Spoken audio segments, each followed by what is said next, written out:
Oh guys, another watch, another bang bang. Ito nga pala ang inyong Kuya Jobert, guys, si Paring J. Meron akong client ngayon kasi yung huling binentahan natin ng relo, medyo sablay. Hindi siya nagbayad ng another day, di ba? Another watch lang, so kinancel ko. So ngayon, fully paid. Another watch and another day, bayad. Nag-down na siya kahapon, so dala-dala ko yung relo. Galing Switzerland, tinantay ko ng 3 days dumating. Galing sa Kalapate, binagsak sa akin, buti hindi nabasag. So, magkikita tayo, yung buyer, nandun na ata, oh. Let's go, guys.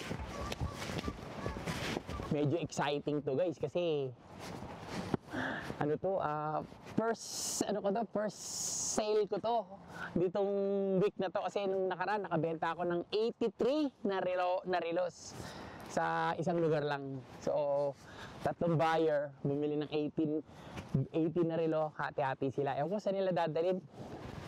Pero ito na siya, ayun na, ayun na yung buyer natin. Bumili ako ng Rolex. Baka naman peke yan bro. Hindi. Bumili talaga ng Rolex ngayon. Ito namin kikitain yung, ayun na, nag-text yung ano. Yeah. Oo. Bakit? Pare Jay, ikaw na naman? Pare, ikaw na naman, ikaw na naman. Baka batoy tayo ng barbell nito. Ito yung nakaraan na binilang ko. Pare, kayo yung pinuntahan ko dun, yung bumibili. Nag-down na ako sa inyo nung nakaraan ah.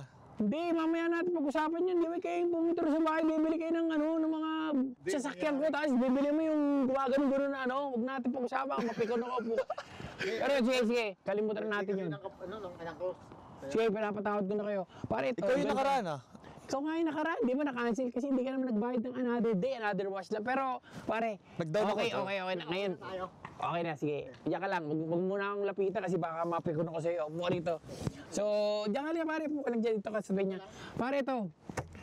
Dahil nagbayad ka na sa akin ng another watch, tsaka another day, kagabi, Okay na. okay, masal na tayo. Tsaka nag-down na ako sa inyo nung nakaraan. Syempre. So, ito yung relo mo. Ayun na. Tagal ko na pinag-ipunan ko Alex.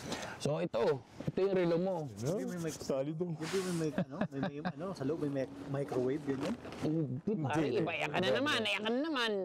Ito na, Ano ba nalalagyan sir? Parang ulam. Rolex. Parang niloloko mo na talaga ako, boss.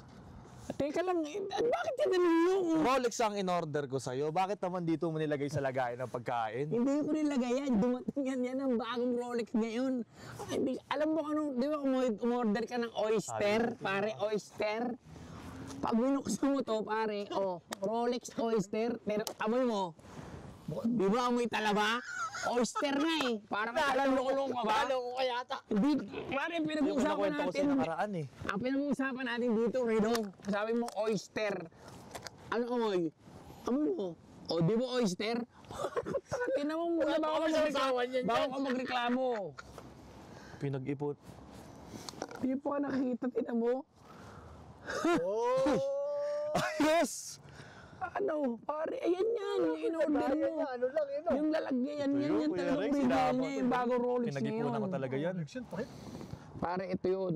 Rolex So, ba yan, sir? Rolex to. Yung oyster nga. Nakakapagtaka naman kasi yung lagayan mo. Hindi nagbabago ang menu nito. Siguro kaya ganito pinaglagyan to para hindi mahalatang mahamahal. Hindi talaga itong lalagyan niya. Ang kulit nyo naman. Ayan, nakalagay oh. Oo nga no. Opo, tinagal sa araw, lumalabas oh. Parang yun. Para mga kamari. Parang tiyan ang gagambayan. So, ito na nga. So, Ayun. mamaya muna sukatin. Ilalagay ulit muna natin. Ha? Yan na yan. Ayos yun. Akala ko ibibigay mo na. Teka, yan na nga. Isasara ko muna. So, okay na tayo. Okay na tayo. Kuya Rex, sabi ko sa'yo, itong pinag-ipunan ko. Congrats. Ayun! Yabang uy. Dito na, umalis na tayo kasi Ganda ng hindi ako Rolex. makadali yun eh. Napakamahal na. Nalaglag, napulot ko lang yun dun sa ano eh. Sa lalagyan ng talaba dun sa sa amin. Halika na.